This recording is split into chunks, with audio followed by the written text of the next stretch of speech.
José Rodrigo Aréchiga Gamboa, better known as El Chino Anthrax, was a boy who grew up in a marginal neighborhood in the city of Culiacan, Sinaloa. He shared his childhood with the children of some of these criminal bosses, which is how this awakened a great curiosity in him. He climbed the ladder, little by little, thanks to his connections, so much so that he became the leader of one of the armed groups of the cartel. This criminal cell was called the Anthrax. Months later, he was captured in Europe, and it was there that his life would take a different course. El Chino Aréchiga began working as a bodyguard for Vincentillo, the son of Mayo Zambada. He also performed other types of tasks. Since 2007, he's also worked transporting merchandise from Culiacan to the US border and bringing the money back to Culiacan. Chino's system consisted only of taking the product to the border, where they were passed on to the United States by others. Chino told me that he generally delivered the drugs to the same clients who had paid him to transport to the border. His clients were responsible for crossing it into the United States themselves. Chino told me that he used 2 refrigerated trailers to transport the product. Vincentillo said after being captured by authorities. The son of El Mayo agreed with the justice system to reduce his sentence. El Vincentillo has also stated that this company was called Bachoco. El Chino had contacts in this company, which was dedicated to transporting chicken, eggs, and other food products in Mexico. Aréchiga Gamboa convinced a person from the company to provide him with the necessary documentation to disguise loads of substance so that they would pass between loads of chicken. In this way, they also carried their cargo to the border. He was my bodyguard when I went to one of the Cabrera Sarabia's ranches in 2009. During that visit, I took Chino with my father so he could explain this method of transporting marijuana. At the time, my father, Mayo, and Chapo bought such a large crop that they tried to cross into the United States. Some of it through a new crossing point Gonzalo arranged in Sonoita. Since it was a substantial quantity, my father needed various means of transportation to get it to the border, Vincentillo testified. After José Rodrigo's explanation, El Mayo agreed to use his method to transport merchandise. As if that wasn't enough, his life took another turn in 2008 when Alfredo Beltran-Leyva, one of the leaders of the association, was arrested and blamed Chapo Guzman for what happened. This is how the alliance between associations came to an end.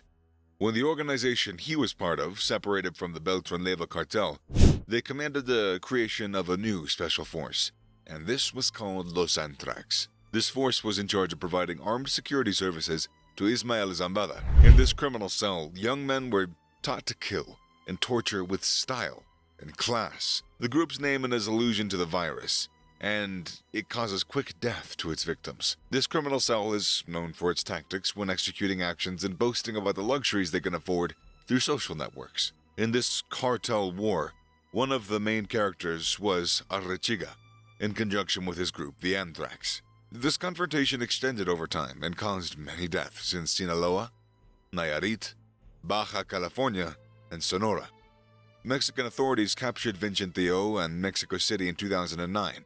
And from that moment on, Vincentillo took over his responsibilities in the group. Among them was the control of the Sinaloa cartel's operational, logistical, and security structure. In July 2010, the Sinaloa cartel and Anthrax confronted the Beltran-Leyva cartel, who had the support of Los Zetas. This attack resulted in approximately 30 fatalities. In 2011, the Sinaloa cell clashed with militants patrolling the southern area of Culiacan. As a result, the Anthrax lost 3 members, while the militants rescued 3 people who were deprived of their freedom by these assassins. Because of that publication, when he arrived in the Dutch capital, he was arrested in compliance with an order issued by the U.S. government. Tracking his Instagram account allowed U.S. authorities to coordinate with their European counterparts to notify them of Aréchiga's arrival. Dutch customs police said that they arrested the suspect after he arrived at Amsterdam Schiphol Airport on a flight from South America. Authorities did not release his name in compliance with local privacy laws, but said he was detained at the request of U.S. authorities. Aréchiga was being held in prison in the Netherlands, awaiting extradition. The Dutch prosecutor's office stressed that Aréchiga Gamboa's capture was at the request of U.S. authorities, who consider him suspected of violating the so-called Opium Act in America. After his arrest, El Chino Anthrax was taken into police custody, and the last Thursday, the 2nd, he appeared before a judge for questioning. Our character traveled with a false passport. Some versions say that Vincentillo Zambada, when he collaborated with the U.S. government, told them that El Chino would travel to Amsterdam. El Chino Anthrax is accused of distributing controlled substances and participating in their importation into the United States. The indictment states that the drug lord conspired with others to smuggle more than 500 grams of substances, including methamphetamine and 5 kilograms of cocaine. In 2014, in July, he was deported to San Diego, California, in the United States. He was turned over to federal authorities and appeared before U.S. Magistrate Judge Mitchell D. Dembin. After his capture, he entered into plea agreements with the U.S. Attorney's Office and declared that he was sorry for his crimes. Nevertheless, he was prosecuted for drug trafficking and sentenced to only 7 years and 3 months in prison. Then, Operation Narco Polo began to yield results in 2014. By October of that year, the dismantling of 2 gangs dedicated to the distribution of Sinaloa cartel drugs in California was reported. Los Nitros and Los Ortiz. Both criminal cells were linked to Zambadas in particular. A month later, in November 2014, in Culiacan, Sinaloa, Ismael Zambada Imperial, El Mayito Gordo, another son of El Mayo, was arrested on a complaint against him for extradition purposes.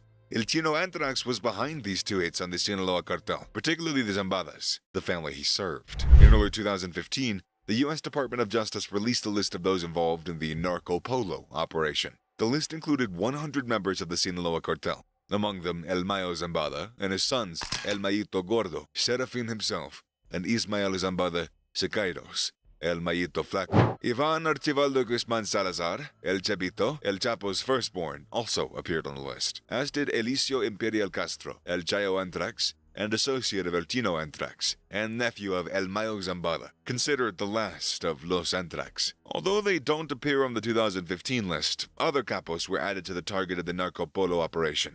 Some of them are Damaso Lopez Nunez, El Licenciado, his son Damaso Lopez Serrano, El Mini Lick, and his brother Alvaro Lopez Nunez. After serving part of his sentence, our character was given the possibility to continue his sentence under house arrest in San Diego, California.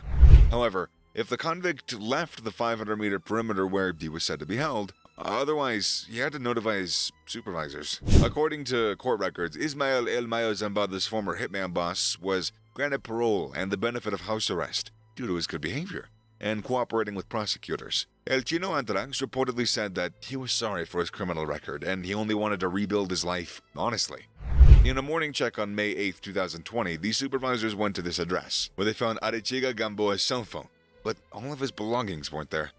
Our character had escaped. Lo extraño es que las señales del GPS emitidas por su brazalete electrónico indicaban que aún estaba en el domicilio. To escape, the former bodyguard of the Sinaloa cartel's top boss linked the GPS signal from his bracelet, which is used to monitor the activity of inmates under house arrest, to a cell phone that he left in a San Diego house, fooling his guards and managing to get away. El Chino Anthrax tied the cell phone to a battery-powered doll so that the bracelet would pick up movement.